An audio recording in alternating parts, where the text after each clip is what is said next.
Direktur Tindak Pidana Ekonomi dan Khusus atau Dirtipideksus Bareskrim Polri, Brigjen Helvi Assegaf mengungkapkan, alasannya mengapa kasus robot trading Net 89 tak bisa diselesaikan lewat jalur restoratif justice atau keadilan restoratif.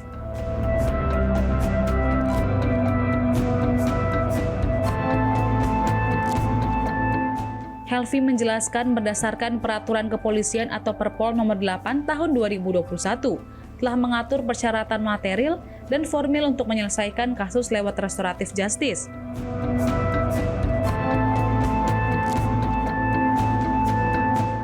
Ia menyebut harus mencakup keseluruhan korban, tidak bisa hanya sebagian.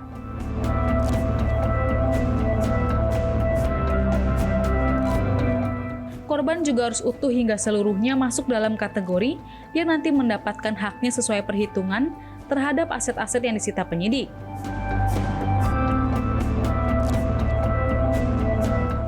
Hal ini disampaikan Helvi pada rapat bersama Komisi 3 DPR yang juga dihadiri perwakilan korban investasi bodong Net 89 di Senayan, Jakarta, Senin 17 Maret 2025.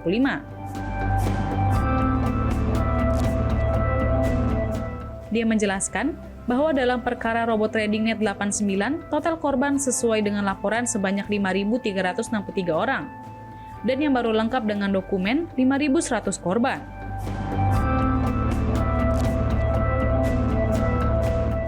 Namun yang mengajukan restoratif justice tidak sampai sebanyak itu.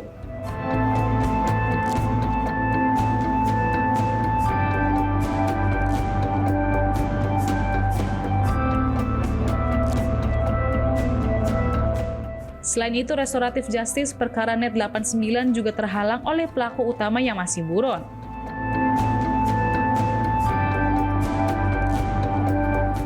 Helvi mengatakan, pelaku utama atas nama AA dan LSH selaku Direktur Utama Simbiotik Multitalenta Indonesia kabur dan berstatus DPO atau daftar pencarian orang.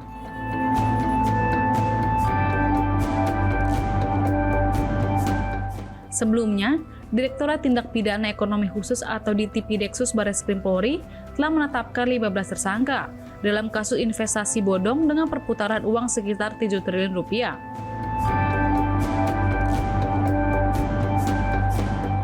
Dirtipideksus telah menyita sejumlah aset bernilai triliunan rupiah dalam kasus dugaan investasi bodong ini.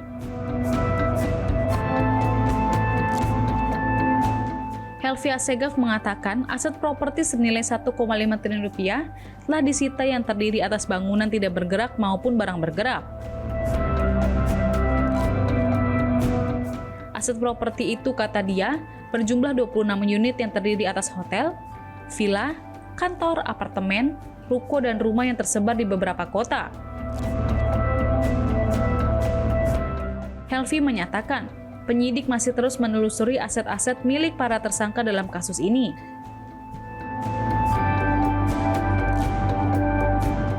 Perlu kami sampaikan bahwa IDCKS ini ditangani dua kelompok perkara. Yang pertama TPA dan yang kedua TPPU.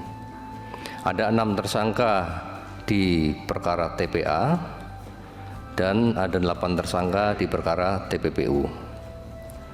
Barang buktinya sudah dipisahkan, ada barang bukti yang terkait dengan TPA dan barang bukti yang terkait dengan TPPU.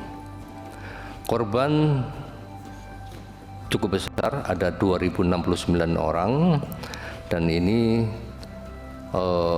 menjadi perhatian kita karena terkait dengan proses restoratif justice itu ada persyaratan formil maupun material yang harus dipenuhi.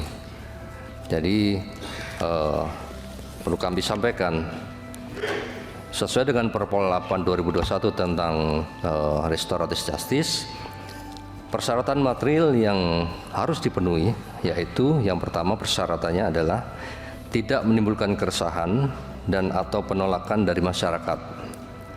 Masyarakat di sini termasuk korban. Kemudian tidak berdampak konflik sosial. Yang ketiga, tidak berpotensi memecah belah bangsa. Yang keempat, tidak bersifat radikalisme dan separatisme. Yang kelima, bukan pelaku pengulangan tindak pidana berdasarkan putusan pengadilan. dan bukan tindak pidana terorisme, tindak pidana terhadap keamanan negara, tindak pidana korupsi, dan tidak pidana terhadap nyawa orang. Ini syarat material yang harus dipenuhi.